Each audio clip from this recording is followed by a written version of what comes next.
mis amados hermanos y hermanas, mientras el mundo fuera de su ventana se sumerge en un profundo y silencioso letargo. Me pregunto si un tipo diferente de ruido no estará apenas comenzando a surgir dentro de su corazón, a medida que la casa se aquieta, y los únicos sonidos son el zumbido del refrigerador o el suspiro lejano de un auto que pasa. ¿Se convierte su mente en un bullicioso mercado de preocupaciones, en un caótico teatro de inquietudes? ¿Está usted despierto, mirando fijamente la oscuridad, mientras los triunfos y las pruebas del día se repiten en un ciclo sin fin? Quizás el rostro de un hijo amado, ya crecido y viviendo a kilómetros de distancia, aparece en sus pensamientos. Usted se pregunta si son verdaderamente felices, si están a salvo, si recuerdan las lecciones de fe que, con tanto esfuerzo trató de inculcar. Una punzada de impotencia le inunda, el dolor de un padre cuyo amor atraviesa la distancia, pero no puede controlar las circunstancias. O tal vez, al moverse para encontrar una posición más cómoda, se encuentra con el terco recordatorio de un cuerpo que ha viajado por muchas décadas, un dolor en las articulaciones, una molestia que no estaba allí el año pasado, un informe preocupante de una visita reciente al médico. Estas fragilidades físicas pueden susurrar temores sobre el futuro, sobre la dependencia, sobre el camino desconocido que se avecina. ¿Ha tenido alguna vez una noche así?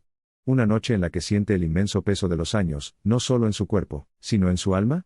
Los arrepentimientos del pasado pueden surgir como fantasmas inoportunos, en la quietud de la noche, palabras que desearía no haber dicho, decisiones que desearía poder deshacer, relaciones que se fracturaron y nunca se repararon. El escozor de las viejas heridas puede sentirse tan fresco y agudo, como si hubieran ocurrido apenas ayer, o quizás su insomnio proviene del mundo en general. Una mirada a las noticias de la noche, un vistazo a los titulares en su teléfono, y su corazón se siente apesadumbrado por la situación de la nación, la división, la ira, la incertidumbre. Se encuentra orando por sus nietos, preguntándose qué clase de mundo heredarán, y una profunda sensación de ansiedad por el futuro se instala en usted. Mi amado amigo, mi querida familia en la fe, si está pasando esta noche en esa misma batalla, por favor sepa que no está solo. Nuestro amoroso Padre Celestial ha orquestado este mismo momento, este espacio sagrado, para que usted escuche su palabra de consuelo y paz. El pasaje en el que meditaremos esta noche, Filipenses, capítulo 4, fue escrito por el apóstol Pablo no desde un cómodo estudio, sino desde los fríos y húmedos confines de una prisión romana, en un lugar de incertidumbre total, enfrentando la posibilidad de su propia ejecución. Pablo escribió la que es, quizás la carta más llena de gozo y paz de toda la Escritura. Es una paradoja divina, y esta noche, a través de estas poderosas palabras, el Espíritu Santo desea otorgarle 4 dones invaluables. El primero es el don del contentamiento sobrenatural, el secreto de estar en paz sin importar las circunstancias. El segundo es el don de la paz divina misma, una paz que sobrepasa todo entendimiento humano, y guarda su corazón y su mente de los asaltos de la ansiedad. El tercero es el don de una mente santificada, la sabiduría para controlar sus pensamientos y enfocarlos en lo que es bueno, puro y verdadero. Y el cuarto y último don es la seguridad inquebrantable de la provisión de Dios, la promesa de que Él suplirá cada una de sus necesidades. No tiene que esforzarse ni analizar, no hay un examen al final, simplemente le invito a descansar. Deje que estas palabras de vida le bañen como un suave arroyo. Permita que la voz de su pastor se convierta en una canción de cuna para su alma cansada, porque en este momento, el Espíritu Santo mismo está presente con usted, ministrando en las partes más profundas de su corazón, tocando las heridas ocultas y calmando los mares embravecidos en su interior. Para cuando esta meditación concluya, oro con todo mi corazón, que las pesadas cadenas de la preocupación se hayan desprendido y que, en su lugar, encuentre el profundo descanso y la esperanza renovada que solo pueden venir de Él. Que esta noche sea un santo santuario de sanidad y paz para su alma. En primer lugar, nuestro Señor desea revelarnos el secreto divino del contentamiento, un estado de satisfacción pacífica, que no depende de nuestras circunstancias externas. Escuche estas palabras de Filipenses capítulo 4, versículos 11 al 13. No lo digo porque tenga escasez, pues he aprendido a contentarme, cualquiera que sea mi situación. Sé vivir humildemente, y sé tener abundancia en todo y por todo. Estoy enseñado, así para estar saciado como para tener hambre, así, para tener en abundancia como para padecer necesidad. Todo lo puedo en Cristo que me fortalece. Mis queridos hermanos y hermanas, la palabra contentamiento a veces se siente como un sueño lejano, un ideal hermoso que está perpetuamente fuera de nuestro alcance. Vivimos en una cultura que se basa en el fundamento de más. Se nos insta constantemente a desear una casa más grande, un coche más nuevo, unas vacaciones más lujosas, una jubilación más impresionante. Vemos fotos en las redes sociales de viejos amigos viajando por el país en sus nuevas casas, rodantes, o presumiendo de sus nietos aparentemente perfectos, y una voz silenciosa y persistente de comparación comienza a susurrar en nuestros corazones. Yo trabajé tan duro como ellos, podríamos pensar. Entonces, ¿por qué mi vida se siente tan ordinaria?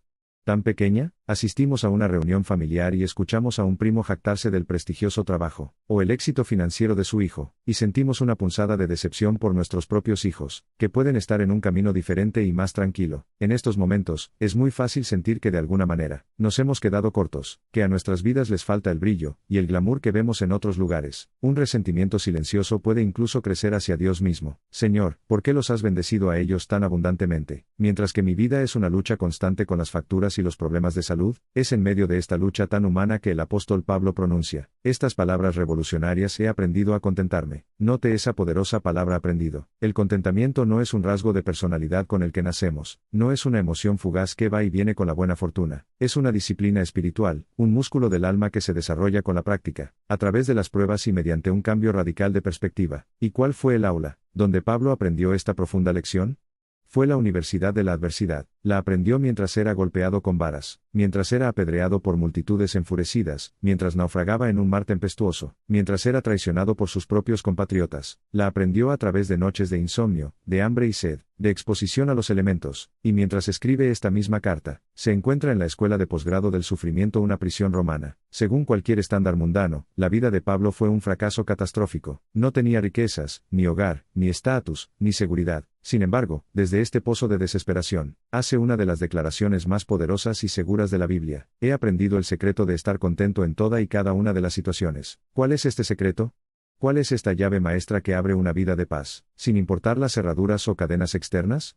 La respuesta brilla con una claridad deslumbrante en el versículo 13. Todo lo puedo en Cristo que me fortalece. Durante siglos, este versículo ha sido una fuente de inmenso aliento para los creyentes, pero también es uno de los más frecuentemente malinterpretados. No es una promesa de que podemos alcanzar cualquier meta mundana que nos propongamos, que podemos convertirnos en directores ejecutivos, ganar la lotería o ser curados milagrosamente de toda dolencia si tan solo tenemos suficiente fe. El verdadero y profundo poder de este versículo es este: a través de la fuerza que Cristo infunde en mí, soy capaz de soportar cualquier cosa, soy capaz de manejar cualquier circunstancia. Significa que tengo la fuerza para enfrentar la prosperidad, sin volverme arrogante y olvidar a Dios. Significa que tengo la fuerza para enfrentar la pobreza, sin amargarme y perder la esperanza. Significa que tengo la fuerza para manejar temporadas de buena salud, con gratitud, y temporadas de dolor crónico con gracia. Es la revelación que altera la vida de que nuestra suficiencia, nuestra alegría, nuestra identidad misma, no está arraigada en lo que tenemos, sino en quién tenemos. Es encontrar nuestro todo en Él. Conocí a un caballero llamado Juan, un hombre trabajador que había pasado 40 años en un taller local. Toda su vida se centró en proveer para su familia y ahorrar para una jubilación cómoda. Soñaba con tener un pequeño terreno para cultivar sus propias verduras y pasar sus años dorados en paz. Pero unos años antes de jubilarse, una crisis económica afectó a su comunidad y sus ahorros se redujeron significativamente. Su sueño del terreno se evaporó, y él y su esposa tuvieron que vender la casa familiar y mudarse a un apartamento pequeño. Juan estaba destrozado, se sentía como un fracasado, se volvió amargado y retraído, pasando sus días viendo la televisión y lamentando lo que pudo haber sido. La alegría se había ido de su vida. Un domingo, su párroco predicó un sermón sobre este mismo pasaje de Filipenses. Cuando escuchó las palabras: he aprendido el secreto de estar contento, algo se rompió dentro de Juan. Se dio cuenta de que había puesto su esperanza no en Cristo, sino en sus ahorros. Había estado buscando el contentamiento en un pedazo de tierra, no en el Señor del universo. Esa tarde, Juan lloró ante el Señor y se arrepintió de su esperanza mal ubicada. Le pidió a Dios que le enseñara el secreto del contentamiento. No sabía por dónde empezar, pero vio un aviso en el boletín de la iglesia pidiendo voluntarios en el comedor parroquial. Con cierto temor, se inscribió para servir comidas 2 veces por semana. Al principio, era solo algo que hacer, pero luego, comenzó a aprender los nombres de las personas que pasaban por la fila. Escuchó sus historias de dificultades y pérdidas, pero también vio chispas de esperanza y gratitud en sus ojos. Comenzó a orar por ellos. Un día, un joven le dijo: don Juan, gracias. Ver su sonrisa cada semana hace la diferencia. En ese momento, Juan sintió una oleada de alegría más profunda que cualquier cosecha que pudiera haber recogido. Había descubierto el secreto. Sus circunstancias no habían cambiado, todavía vivía en el pequeño apartamento, y el terreno seguía siendo un sueño imposible. Pero su corazón había sido completamente transformado. A menudo me decía: padre, pensé que lo había perdido todo, pero resulta que encontré lo que realmente importa. Mi fuerza no proviene de mi cuenta bancaria, proviene de Jesús. Y a través de Él, puedo servir una comida, puedo ofrecer una sonrisa, puedo orar por un extraño. A través de Él, verdaderamente puedo hacer todas las cosas. Mi querido amigo, esta noche, oro para que el testimonio de Juan se convierta en el suyo propio. Libérese de la tiranía de la comparación. Deje la pesada carga de las expectativas mundanas. En la quietud de este momento, justo donde está, declare esta verdad: por fe mi contentamiento se encuentra solo en Cristo. Cuando aprenda a extraer su satisfacción del inagotable pozo de su amor, descubrirá una libertad y una riqueza que ninguna circunstancia podrá arrebatarle jamás. En segundo lugar, nuestro Señor nos promete el antídoto divino para la ansiedad, el poder de cambiar nuestras preocupaciones por una paz que desafía toda explicación. Aferrémonos a estas palabras vivificantes de Filipenses capítulo 4, versículos 6 y 7. Por nada estéis afanosos, sino sean conocidas vuestras peticiones delante de Dios en toda oración y ruego, con acción de gracias, y la paz de Dios, que sobrepasa todo entendimiento, guardará vuestros corazones y vuestros pensamientos en Cristo Jesús. Amada familia, ¿siente la ansiedad como una compañera constante e inoportuna en su vida? Es un ladrón que viene de noche a robarle el descanso. Es un veneno que se filtra en sus pensamientos y tiñe todo su mundo de miedo. A menudo comienza con un simple y persistente: ¿y si este dolor en mi pecho es algo serio? ¿Y si mis hijos, que se han alejado de la iglesia, nunca vuelven a la fe? ¿Y si la economía empeora y mis ahorros para la jubilación se desvanecen? ¿Y si? Lleva a otro, y pronto nos vemos atrapados en una aterradora espiral de pensamiento catastrófico. La ansiedad es más que un estado mental, es una fuerza física. Puede oprimirle el pecho, acelerarle el pulso y hacerle un nudo en el estómago. Drena su energía y hace que incluso las tareas simples se sientan abrumadoras. En su esencia, la ansiedad es una forma de amnesia espiritual. Nos hace olvidar quién es Dios. Nos hace olvidar su poder, su bondad y su fidelidad. Cuando estamos ansiosos, estamos diciendo efectivamente: Dios, sé que estás ahí, pero este problema es demasiado grande incluso para ti. No puedo confiar en que lo manejes. Es por eso que el mandato de la Escritura es tan directo y absoluto: por nada estéis afanosos. No es una sugerencia amable, es un imperativo divino, un llamado a una forma de vida radicalmente diferente. Pero Dios nunca nos da un mandato sin darnos también los medios para obedecerlo. No solo dice: deja de preocuparte, dice: esto es lo que debes hacer en su lugar. El proceso se presenta con perfecta claridad en toda oración y ruego: con acción de gracias, presentad vuestras peticiones a Dios. Este es el programa de intercambio divino. Debemos tomar la moneda sin valor de la preocupación, y cambiarla por el tesoro invaluable de la comunión con Dios. Veamos los tres elementos clave de este proceso. Primero, es en toda situación. No hay problema demasiado grande para el poder de Dios ni preocupación demasiado pequeña para su atención. A menudo cometemos el error de llevarle a Dios solo las cosas grandes: un diagnóstico de cáncer, una crisis familiar. Pero Dios nos invita a una relación en la que hablamos con Él de todo. ¿Le preocupa una conversación incómoda que necesita tener con un vecino? Ore por ello. ¿Está ansioso por conducir en la carretera por primera vez en mucho tiempo? Ore por ello. El Dios que orquesta las estrellas en sus cursos también se preocupa por los detalles íntimos de su día. Segundo, es con oración y ruego. La oración es nuestra conversación continua con Dios, nuestra relación con Él. La petición o súplica es dar a conocer nuestras necesidades específicas. Es decirle a Dios exactamente lo que hay en nuestro corazón. Es ser honesto y vulnerable ante Él. En lugar de un vago: Señor, por favor, ayúdame, es: Padre, estoy aterrorizado por mi próxima cirugía. Por favor, guía las manos del cirujano. Por favor, lléname de tu paz y quita este espíritu de temor. Por favor, concédeme la gracia de aceptar cualquier resultado. Pero es el tercer elemento el más transformador, el que desbloquea toda la promesa. Es presentar nuestras peticiones con acción de gracias. Esto parece completamente contraintuitivo. ¿Cómo podemos estar agradecidos cuando nuestro corazón está lleno de miedo y nuestra vida está llena de problemas? Este es el punto de apoyo de la fe. No estamos dando gracias por el problema. Estamos dando gracias en medio del problema, porque conocemos el carácter de aquel a quien oramos. Estamos dando gracias por adelantado, confiando en que nuestro Padre, bueno y amoroso, escucha nuestra oración, ya está obrando y finalmente logrará un buen propósito, incluso a partir de nuestro dolor. La acción de gracias cambia toda nuestra perspectiva, quita nuestros ojos de las olas gigantes de la tormenta, y los fija en la presencia inquebrantable de Jesús en la barca con nosotros. Nos obliga a recordar la fidelidad pasada de Dios, que se convierte en la base para confiar en su gracia futura. Cuando combinamos estos tres elementos: orar por todo, ser específicos en nuestras peticiones, y envolverlo todo en acción de gracias, Dios hace una promesa increíble. Y la paz de Dios, que sobrepasa todo entendimiento, guardará vuestros corazones y vuestros pensamientos en Cristo Jesús. Note el lenguaje aquí. No es una paz que el mundo da. La paz del mundo depende de las circunstancias. Es la ausencia de conflicto. Pero la paz de Dios, una paz que sobrepasa todo entendimiento, es una paz que puede existir en medio del conflicto. Es una paz que no tiene sentido para la mente lógica. Es la tranquila seguridad en el corazón de un creyente que enfrenta un diagnóstico terminal. Es la fuerza silenciosa de un padre que ora por un hijo descarriado. Es una serenidad sobrenatural que existe incluso cuando la tormenta todavía ruge. ¿Y qué hace esta paz?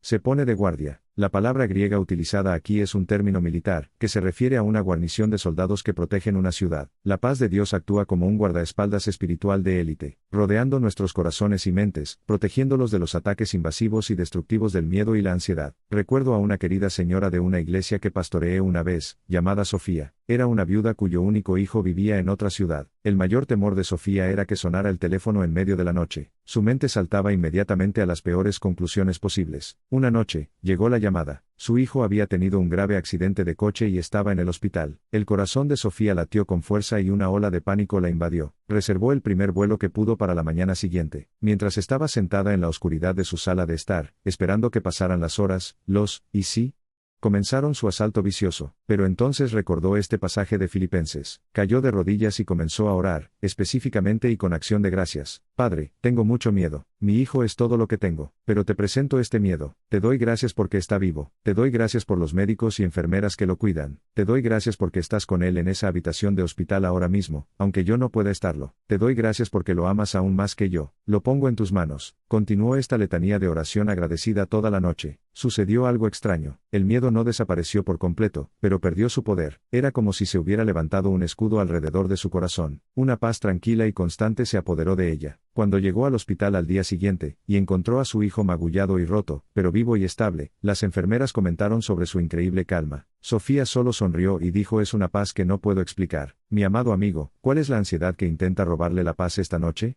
Nómbrela ante el Señor, preséntesela como una petición específica, y luego, por un acto de pura fe, comience a darle gracias. Dele gracias por su presencia, su poder y sus promesas. Al hacerlo, descubrirá que la guarnición divina de su paz vendrá, y montará guardia sobre su corazón y su mente, y encontrará descanso para su alma. En tercer lugar, nuestro Señor nos enseña la sabiduría vital de guardar nuestra mente, de ganar la batalla por nuestros pensamientos, enfocándonos en lo que es santo y bueno. Reflexiones sobre esta profunda instrucción de Filipenses capítulo 4, versículo 8.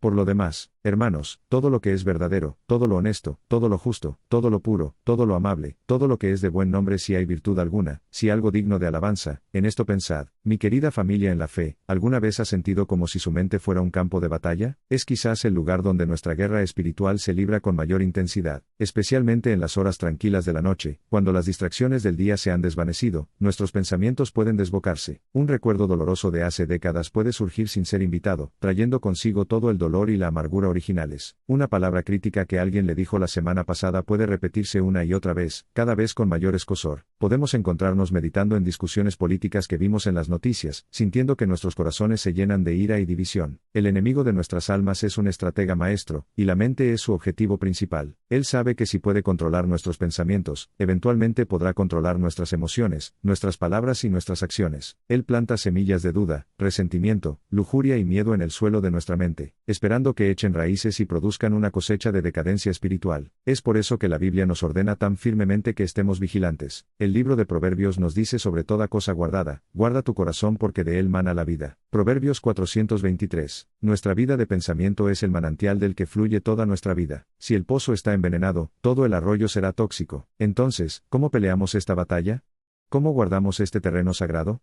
El apóstol Pablo nos da una estrategia brillante y proactiva. No se trata simplemente de intentar no pensar malos pensamientos. Cualquiera que lo haya intentado sabe que es una batalla perdida. Cuanto más te dices no pienses en un elefante rosa, más domina tu mente un elefante rosa. La estrategia divina no es de mera defensa, sino de santa ofensiva. Es el principio de reemplazo. Debemos llenar intencional y deliberadamente nuestra mente con lo que es bueno, para que no quede espacio para lo que es malo. Pablo nos proporciona un filtro divino, una lista de 8 cualidades que deben gobernar nuestra vida de pensamiento. Considerémoslas una por una. Primero, todo lo que es verdadero. Esto significa centrar nuestra mente en la realidad última de la palabra de Dios. El mundo nos bombardea con mentiras: la mentira de que nuestro valor está en nuestra apariencia o en nuestros bienes, la mentira de que el placer es el objetivo final de la vida, la mentira de que estamos solos y olvidados. Debemos contrarrestar estas mentiras meditando en la verdad del amor incondicional de Dios, la verdad de su control soberano, la verdad de sus promesas eternas. Antes de dormir, llene su mente no con las falsas narrativas del miedo, sino con la verdadera historia de su salvación. Segundo, todo lo honesto. Esto se refiere a las cosas que son dignas de respeto, cosas que son honorables y dignas. En lugar de detenernos en los chismes mezquinos o el comentario cínico del mundo, debemos pensar en cosas que elevan el espíritu humano: el sacrificio de un soldado, la integridad de un líder piadoso, el amor desinteresado de un cuidador. Debemos pensar pensamientos que sean dignos de nuestro alto llamado como hijos del Rey. Tercero, todo lo justo. Se refiere a lo que está en línea con la ley y el carácter perfectos de Dios. Es contemplar la justicia, la rectitud y la pureza moral. Debemos alinear nuestros pensamientos con los estándares de Dios, preguntándonos, ¿es este patrón de pensamiento agradable a un Dios santo? Cuarto, todo lo puro. Este es un llamado a proteger nuestra mente de la impureza sexual, y la inmundicia moral que impregna gran parte de nuestra cultura. Es elegir apartar la mirada de lo que es degradante, y enfocar nuestra mente en lo que es sano y limpio. Es cultivar un corazón que no esté dividido en su devoción a Dios. Quinto, todo lo amable. Esta es una hermosa invitación a llenar nuestra mente con la belleza de la creación de Dios y su gracia. Piense en los colores majestuosos de una puesta de sol, el diseño intrincado de una flor, el sonido de la risa de un nieto, la amabilidad mostrada por un extraño. Detenerse en lo amable cultiva un espíritu de gratitud y asombro. Sexto, todo lo que es de buen nombre. Esto significa pensar en cosas que tienen buena reputación, cosas que son bien consideradas. Es lo opuesto a un espíritu crítico. Es la disciplina de buscar lo bueno en los demás. Intencionalmente recuerde las fortalezas de su cónyuge, las cualidades positivas de sus hijos, la fidelidad de un amigo. Séptimo, si hay virtud alguna. Esto habla de virtud y excelencia moral. Debemos meditar en el fruto del espíritu: amor, gozo, paz, paciencia, benignidad, bondad, fe, mansedumbre, templanza. Podemos tomar una de estas virtudes y pedirle a Dios que la cultive más profundamente en nuestras propias vidas. Y finalmente, si algo digno de alabanza, el filtro final para nuestros pensamientos debería ser este pensamiento me lleva en última instancia a alabar a Dios.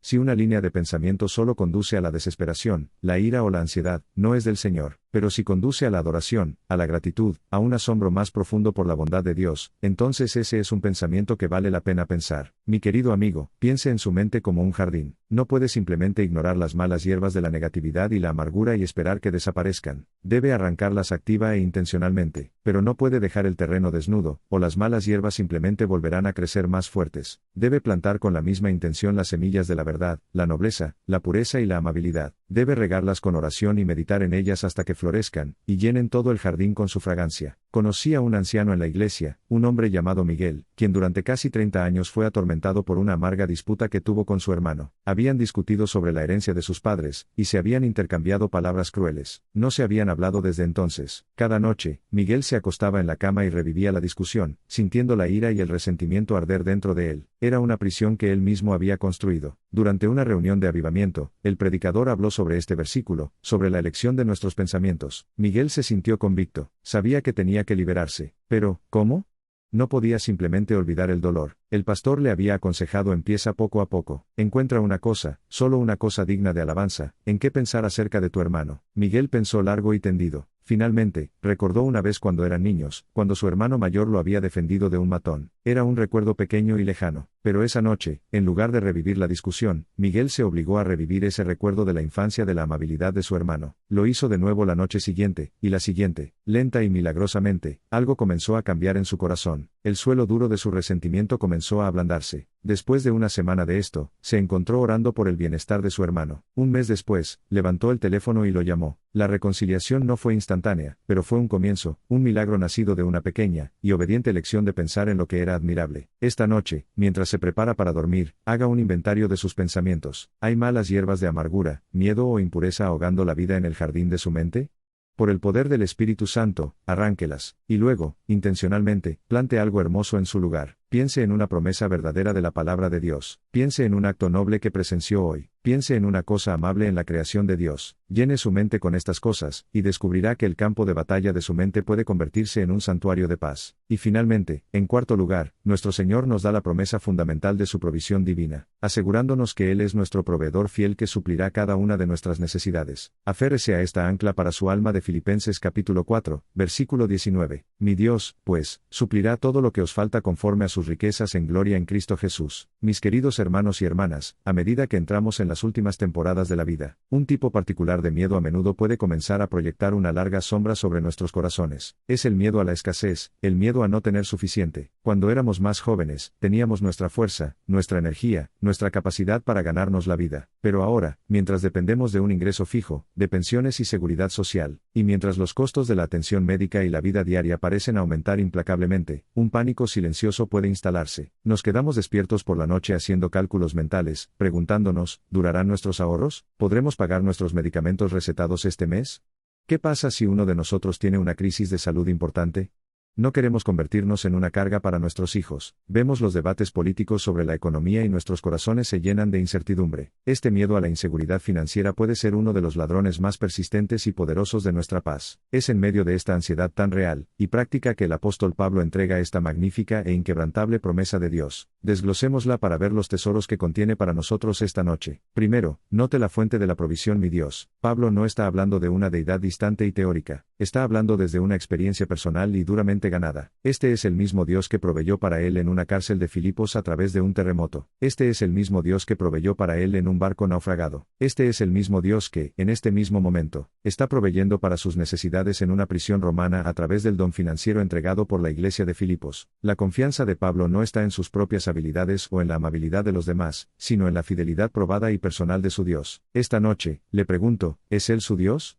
Mire hacia atrás en el largo camino de su propia vida. Recuerde las veces en que las alacenas estaban casi vacías, pero apareció comida. Recuerde el cheque inesperado que llegó por correo justo cuando más lo necesitaba. Recuerde el momento de crisis en que un amigo o incluso un extraño apareció como las manos y los pies de Jesús. Ese mismo Dios que le ha sido fiel durante 60, 70 u 80 años no le ha olvidado de repente. Su fidelidad no tiene fecha de vencimiento. Segundo, considere la escala de la provisión conforme a sus riquezas en gloria en Cristo Jesús. Esta es una de las frases más asombrosas de toda la Escritura. Dios no promete proveernos de sus riquezas, como si nos estuviera dando una pequeña porción de una gran cuenta bancaria. Él promete proveernos conforme a sus riquezas. El estándar de su dar es la riqueza inconmensurable, infinita e inagotable de su gloria. Venimos a Dios con nuestras diminutas tasas de necesidad del tamaño de un dedal, y Él desea abrir las compuertas de los gloriosos recursos del cielo. Nuestras mayores necesidades financieras no son más que un solo grano de arena en las orillas de su suministro infinito. Él es dueño del ganado en 1000 collados. La plata y el oro son suyos. No está limitado por el mercado de valores, por la inflación o por las políticas gubernamentales. Su economía nunca está en recesión. Tercero, comprenda el alcance de la provisión, todo lo que os falta. Es crucial que distingamos entre nuestras necesidades y nuestros deseos, o nuestras codicias. Esto no es un cheque en blanco para cumplir cada deseo egoísta o capricho materialista. Dios no nos ha prometido una vida de lujo, pero nos ha prometido absolutamente una vida de suficiencia, y Él es quien soberanamente define lo que realmente necesitamos. A veces, lo que más necesitamos no es más dinero, sino más dependencia de Él. A veces, lo que necesitamos no es una curación milagrosa, sino la gracia para soportar una enfermedad con un testimonio poderoso. Nuestro Padre sabe exactamente lo que necesitamos, no solo para nuestra supervivencia física, sino para nuestro crecimiento espiritual y para su gloria final. Podemos confiar en su sabiduría en lo que Él elige dar y en lo que elige retener. El gran hombre de fe, George Mueller, que cuidó a miles de huérfanos en la Inglaterra del siglo XIX, construyó todo su ministerio sobre este único versículo. Nunca le pidió dinero a una sola persona, solo presentaba sus necesidades a Dios en oración. Hay una famosa historia de una mañana en que los niños estaban todos sentados a la mesa para el desayuno, pero no había comida en todo el orfanato, ni una migaja de pan, ni una gota de leche. Sin embargo, George Mueller los hizo sentar y los dirigió en una oración de gracias por la comida que estaban a punto de recibir. Justo cuando dijo amén, llamaron a la puerta. Era el panadero local. Señor Mueller, dijo, no pude dormir anoche. Sentí que Dios me decía que necesitaba pan, así que me levanté y horneé 3 tandas para usted. Unos momentos después, otro golpe. Era el lechero. Su carro se había averiado justo enfrente del orfanato. La leche se echaría a perder antes de que pudiera arreglarlo, así que preguntó si los niños podían usarla. Mi querido amigo, el Dios de George Mueller es nuestro Dios. El Dios del orfanato es el Dios que está con usted en su hogar esta noche. Él conoce el saldo de su cuenta corriente, conoce el costo de sus medicamentos, conoce los miedos que lo mantienen despierto. La Biblia pregunta: el que no escatimó ni a su propio Hijo, sino que lo entregó por todos nosotros, ¿cómo no nos dará también con Él todas las cosas?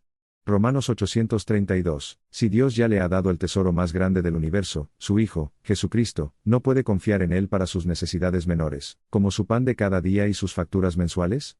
Eche sus ansiedades financieras sobre Él esta noche, porque Él cuida de usted. Confíe en su glorioso, rico y fiel proveedor, y entre en su descanso. Mis amados hermanos y hermanas, esta noche hemos caminado juntos a través del tesoro de Filipenses capítulo 4, descubriendo 4 principios divinos para transformar nuestras noches de ansiedad en santuarios pacíficos de descanso en el Señor. En primer lugar, aprendimos el secreto del verdadero contentamiento, descubriendo que nuestra satisfacción no se encuentra en nuestras circunstancias, sino en la fuerza todo suficiente de Cristo dentro de nosotros. En segundo lugar, se nos dio el antídoto divino para la ansiedad, el poder de cambiar cada una de nuestras preocupaciones por oración, petición y acción de gracias, permitiendo que la paz sobrenatural de Dios guarde nuestros corazones y mentes. En tercer lugar, recibimos la sabiduría para ganar la guerra en nuestras mentes, aprendiendo a reemplazar intencionalmente los pensamientos de miedo y amargura con pensamientos que son verdaderos, nobles, justos, puros, amables, admirables, excelentes y dignos de alabanza. Y finalmente, hemos anclado nuestras almas a la promesa inquebrantable de la provisión de Dios, confiando en que nuestro Padre bueno y fiel suplirá todas nuestras necesidades conforme a sus gloriosas riquezas en Cristo Jesús. Ruego que estos 4 pilares de paz se establezcan firmemente en su corazón esta noche, que ya no sea zarandeado por los vientos de la preocupación o las olas del miedo, no enfrente la oscuridad de la noche solo. Le invito ahora a cubrirse con la manta de sus promesas, a descansar su cabeza en la almohada de su paz y a quedarse dormido, escuchando la canción de cuna de su amor infinito. Incluso mientras duerme, su Señor está obrando, preparando un nuevo día, lleno de misericordia fresca y esperanza renovada, solo para usted. Si cree que esta palabra está viva y es poderosa para cambiar su vida, para traer paz a su corazón atribulado, le animo a que presione el botón de me gusta como un acto de fe, y en los comentarios de abajo, simplemente escriba amén para afirmar su confianza en estas promesas. Al suscribirse a este canal, continuará recibiendo estos mensajes de esperanza y paz para acompañarle cada noche. Y ahora, permítame orar una bendición sobre usted, mi querida familia en la fe. Amoroso Padre Celestial, te presento a mi precioso hermano o hermana que está escuchando estas palabras en este momento. Tú ves su cansancio, conoces las cargas específicas que pesan sobre su corazón, y les impiden el descanso que deseas para ellos. En este momento de quietud, te pido que tu Espíritu Santo descienda sobre ellos con un sentido tangible de tu presencia y paz. Señor, ruego que las verdades de Filipenses 4 se muevan de su cabeza a su corazón, convirtiéndose en una realidad viva en su alma mientras duermen. Concédeles la gracia de encontrar contentamiento justo donde están. Dales la fuerza para convertir cada pensamiento de ansiedad en una oración de agradecimiento. Guarda sus mentes de los ataques del enemigo y llena sus sueños con tu bondad. Y Padre, oro específicamente por sus temores sobre el futuro, especialmente sus preocupaciones sobre la salud y las finanzas. Recuérdales ahora que tú eres su Jehová Jireh, su fiel proveedor. Reemplaza su espíritu de temor con un espíritu de profunda confianza en tu cuidado infalible. Vela por ellos durante esta noche. Protégelos de todo daño y de todo mal. Que su sueño sea profundo, reparador y dulce, y que despierten por la mañana con un espíritu renovado, un corazón gozoso y una esperanza firme, listos para enfrentar el nuevo día con la fuerza que viene solo de ti. Que la paz del Señor, que sobrepasa todo entendimiento, guarde su corazón, su mente, su hogar y su familia, esta noche y por siempre. En el nombre fuerte y hermoso de nuestro Salvador, Jesucristo, oro. Amén.